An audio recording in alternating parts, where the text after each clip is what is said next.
Iran மீது அமெரிக்காவும் இஸ்ரேலும் நடத்தி வரும் தாக்குதல்களுக்கு பதிலடி கொடுக்கும் விதமாக வளைகுடா நாடுகளில் உள்ள அமெரிக்க தளங்கள், தூதரகங்கள் மற்றும் இஸ்ரேல் மீது ஈரான் அதிரடி தாக்குதல்களை நடத்தி வருகிறது.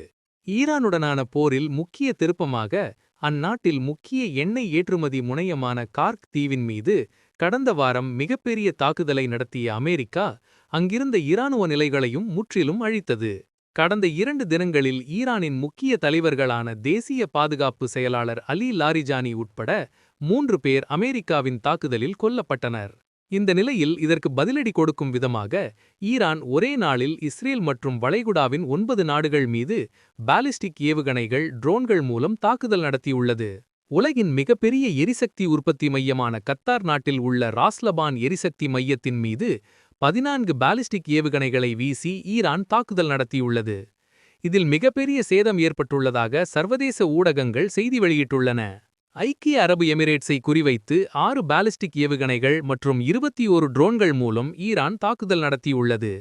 இவை அனைத்தையும் இடைமறித்ததாக அந்நாட்டு அரசு தெரிவித்துள்ளது.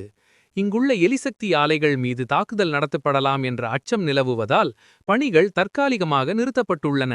இதேபோல சவுதி அரேபியாவில் எண்ணெய் சுத்திகரிப்பு ஆலைகள் மற்றும் பெட்ரோலிய ரசாயன ஆலைகள் மீதும் ஈரான் தாக்குதல் நடத்தியுள்ளது. இதனால் ஊழியர்கள் அங்கிருந்து வெளியேற்றப்பட்டுள்ளனர். மேலும் பக்ரைன், ஜோர்டான், குவைத் நாடுகளில் உள்ள அமெரிக்க இராணுவ தளங்களை குறிவைத்து பாலிஸ்டிக் ஏவுகணைகளை வீசி ஈரான் தாக்குதல் நடத்தியுள்ளது.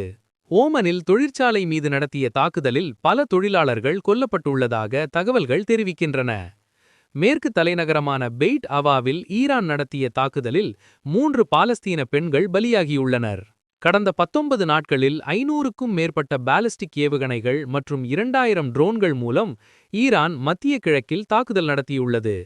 அமெரிக்காவின் தாக்குதல் தொடர்ந்தால் அதற்கு உரிய பதிலடி கொடுக்கப்படும் என ஈரான் வெளியுறவு அமைச்சர் அப்பாசி கூறியுள்ளார்.